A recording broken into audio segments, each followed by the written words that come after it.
دي خطة رمضان اللي هتخليك تخرج من رمضان حياتك متشقلبة 180 درجة للأحسن وللأفضل كمان.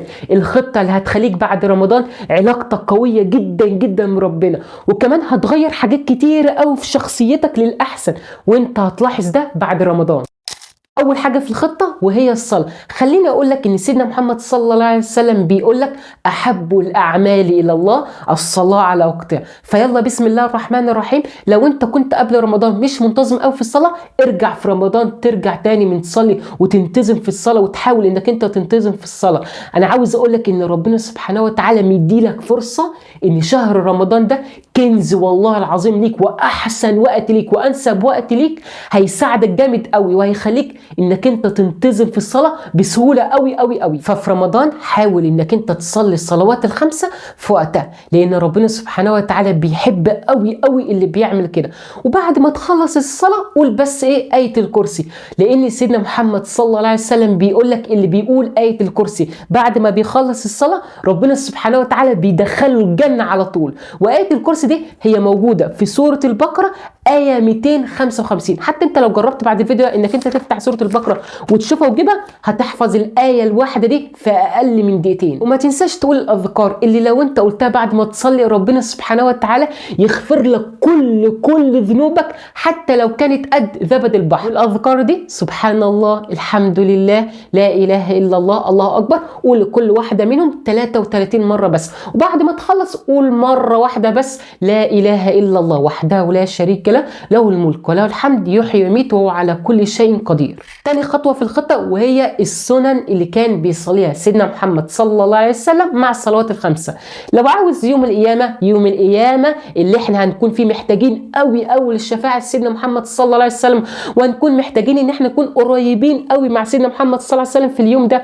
وكمان لو عاوز تكون في الجنة جنب سيدنا محمد صلى الله عليه وسلم وقريب منه قوي، صلي السنن دي. خليني اقول لك على السنن دي بكل بساطة قوي.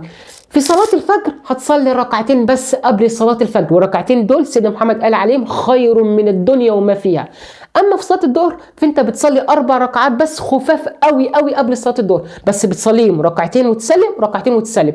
اما بعد صلاة الظهر بتصلي ركعتين بس. صلاة العصر ملهاش سنن.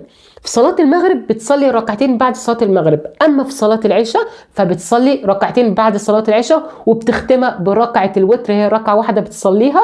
والركعة دي ربنا سبحانه وتعالى بيحب قوي اللي بيصلي الركعة دي. طبعا ما تنساش عشان احنا في رمضان فاحنا بنصلي ركعتين الشفع دي اللي هي سنة العشاء يعني، وركعة الوتر بنصليها في نهاية صلاة التراويح. عارف بتاخد ايه كمان لما بتصلي السنن دي؟ سيدنا محمد صلى الله عليه وسلم بيقول لك في حديث اليوم اللي انت بتصلي فيه السنن دي ربنا سبحانه وتعالى بيبني لك بيت كبير قوي في الجنة، والبيت ده بيكون باسمك انت. وخد بالك اللي بيكون ليه حاجة في الجنة بيروح لها.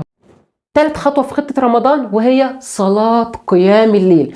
بص أنا مهما فضلت أكلمك وأقول لك عن فضل ربنا سبحانه وتعالى للي بيصلي قيام الليل، ومهما فضلت أقول لك قد إيه إن صلاة قيام الليل دي من أعظم وأفضل العبادات الموجودة في الإسلام، ومهما فضلت أقول لك قد إيه إن في ناس حياتهم كلها اتغيرت 180 درجة للأحسن والأفضل بسبب إنهم كان بيصلي قيام الليل، وقد إيه إن في ناس حققوا دعوات مستحيلة بصلاة قيام الليل، والله ما هتصدقني. ده كفاية ان ربنا سبحانه وتعالى قال لسيدنا جبريل يقول لسيدنا محمد صلى الله عليه وسلم ان هو يقول لنا ان شرف المؤمن في صلاة قيام الليل. رمضان بقى هيساعدك جامد قوي على انك انت تصلي قيام الليل، لان ببساطة جدا تعالى كده بعد ما تتسحر وصلي لك ركعتين قيام الليل. اوعى تضيع الوقت ده من ايديك في رمضان، اللي هو بعد ما تتسحر تعالى كده بعد ما تتسحر وصلي لك ركعتين قيام الليل. والله العظيم قيام الليل ده سبب كبير قوي ان حياتك تتغير والله الاحسن. وادعي ربنا سبحانه وتعالى بكل اللي نفسك فيه في الوقت ده اللي هو بعد ما تتسحر وانت بتصلي قيام الليل. لان هقول لك على السر بقى، في الوقت ده ربنا سبحانه وتعالى بيتنزل الى السماء الدنيا نزول يليق بعظمه ربنا سبحانه وتعالى. وربنا بيقول ايه بقى؟ هل من سائل فاعطيه، هل من داع فاستجيب له، هل من مستغفر فاغفر له. رابع خطوه صلاه التراويح. بص انا مش هقول لك بقى صلاه التراويح، بس في حديث قدسي ربنا سبحانه وتعالى قاله هيشجعك جامد قوي قوي، وهيخليك وهيجبرك انك انت تروح تصلي صلاه التراويح. ربنا سبحانه وتعالى بيقول في الحديث القدسي: ما تقرب الي عبدي بشيء احب الي مما افترضته عليه. ركز بقى في الحته اللي جايه دي عشان اللي احنا عاوزينها: ولا يزال عبدي يتقرب الي بالنوافل حتى احبه. صلاه التراويح دي من النوافل، فمعنى الحديث انك انت تحاول على قد ما تقدر انك انت تصلي صلاه التراويح على قد ما تقدر، لان ربنا سبحانه وتعالى هيحبك قوي قوي قوي، ولان كمان ربنا سبحانه وتعالى بيحب قوي العبد اللي هو بيتقرب ليه بالنوافل اللي هي صلاه التراويح يعني. اما اخر خطوه في خطه رمضان: اقرا قران في رمضان.